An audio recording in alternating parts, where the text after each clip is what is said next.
Hello everyone.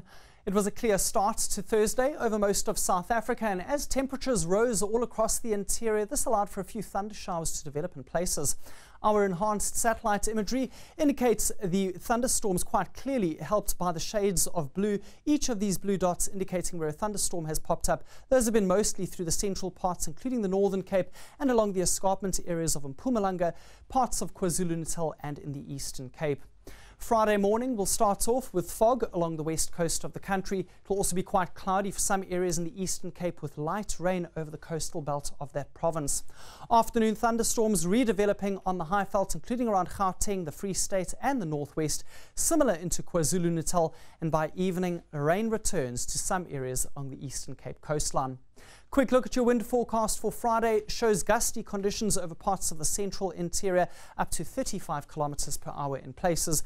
And for this reason, there's also a warning in place for a high fire danger over parts of the Northern Cape as well as the Free State. That includes Bloemfontein, and runaway fires could develop within the area indicated.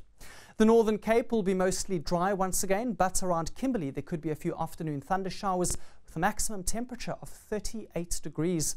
Not quite as hot in the Western Cape, with Cape Town reaching 26. Could be cloudy at first over this area, but the afternoon should be mostly sunny and dry.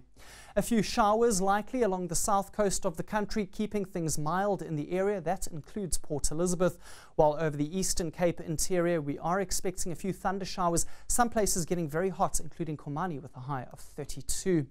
Sweltering conditions in the forecast for much of KwaZulu-Natal. Afternoon thunder showers for the interior, spreading towards the coastline later. And there will be similar conditions on the Mpumalanga Highveld, but as you head towards the Lowveld, Skukuza and the southern Kruger Park, reaching a high of 39. Mostly very hot and dry over Limpopo, but later on a few thunder showers could creep into the southern parts, reaching Tabazimbi and Bela Bela. Afternoon thunderstorms for most of the northwest. It's going to be a similarly hot day over this province. 35 is a high for Rustenburg, and it's also going to be hot for the Free State. Isolated thunder showers in the forecast all across the region. And finally, for Gauteng, hot weather expected for the province the first day of December, starting off with temperatures in the 30s. The start of your weekend sees more thunder activity for the central and eastern parts. Polokwane dry with a high of 34. And on Sunday, it will be somewhat drier over the Free State, remaining thundery for KZN, and a weak front brings morning rain to Cape Town.